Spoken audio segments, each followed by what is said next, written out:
Langit ang galit nga ni Magnus dito kay Allison. Gigil na gigil siya na makuha itong si Allison at makaganti sa pangloloko sa kanya. Sinira umano ni Allison ang kanyang buhay, kaya nais niya itong wakasan. Maging itong si Gigi ay dinamay na rin niya.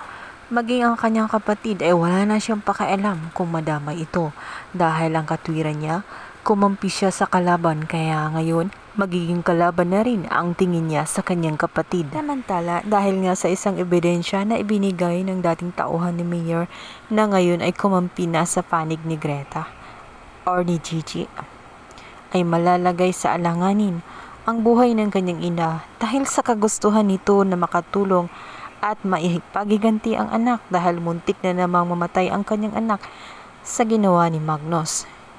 Nang marinig niya na may conference at nagpatawag ng meeting na itong si Mayor, agad niya nga sinugod ito na walang takot at wala man lang dalang security guard.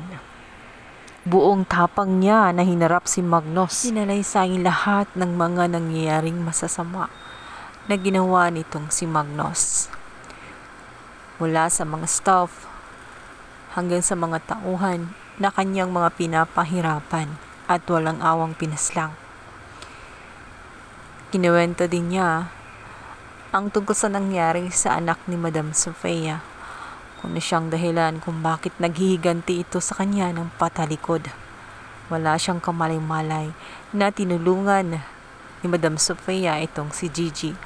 Huli na ang lahat. Sinabi nito na hindi niya matatakasan ang kanyang mga kasalanan sapagkat walang lihim na hindi nabubunyag.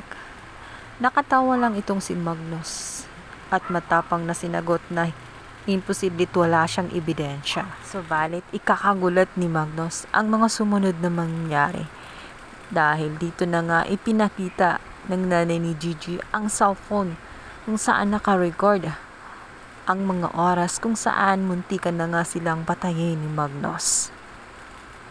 Wala nang ligtas itong si Magnus at gigil na sinabihan ang mga tao na hindi na dapat muling maging mayor ito at hindi na pwedeng ilagay sa anumang posisyon sapagkat mamamatay tao ito. Kaya't sa galit ni Magnus ay hindi niya napigilan ng kanyang sarili. Binaril niya ng walang kaawa-awa ang nanay ni Gigi. Nasaksihan ni Gigi ang pagbabaril sa kanyang ina. Tila baga na ulit ang mga nangyari. Nakalapastangan nitong si Magnus sa kanilang mag-ina. Isinisi ngayon ni Gigi ang kanyang sarili, kung di dahil na naman sa kanya ay muntik na namang mamatay ang kanyang ina. Kaya naman buong-buo na ang kanyang loob na itutuloy ang laban at tapusin na nga itong kalokohan at mga kasamaan ni Magnus.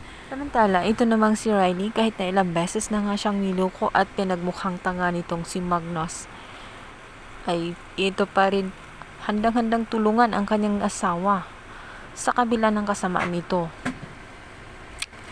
Di na nais niya kasi na talagang makapaghiganti sila dito kay Gigi dahil batid nilang lahat ay nawala nang dahil sa ginawa ni Greta as Gigi. Pinaghahanap nga ng batas itong si Magnus dahil kinasuhan ito ng frustrated murder at may daladala na ngang warrant of arrest.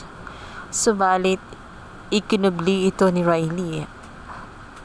Itinangging nandoon sa loob ng bahay. Ang katwiran nito ay alam daw ng lahat na matagal na silang wala dahil nga kay Allison.